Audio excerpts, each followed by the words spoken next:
minute et demie, je vous en prie. Merci, Monsieur le Président. À l'échelle de l'histoire, l'Europe connaît une immigration massive, une submersion migratoire inédite. Les peuples européens n'en veulent plus, les peuples européens n'en peuvent plus. Ils l'ont démontré aux dernières élections, européennes bien sûr, mais aussi nationales. Cette immigration massive, elle a partout en Europe un coût très élevé. Elle menace notre identité et notre mode de vie. Mais les derniers événements nous ont démontré que cette immigration est aussi source d'une insécurité record.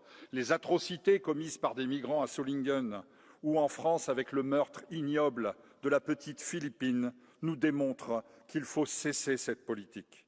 L'Union européenne nous démontre aussi que pour elle, l'immigration n'est pas un problème, mais un projet. Nous l'avons encore vu cet été sur les plages des Canaries, l'Europe est une véritable passoire. Des milliers d'immigrés rentrent librement chez nous et poseront demain d'énormes problèmes. Alors face à ça, bien évidemment, nous le voyons, certains États tournent le dos à la politique européenne et reprennent en main leur politique nationale.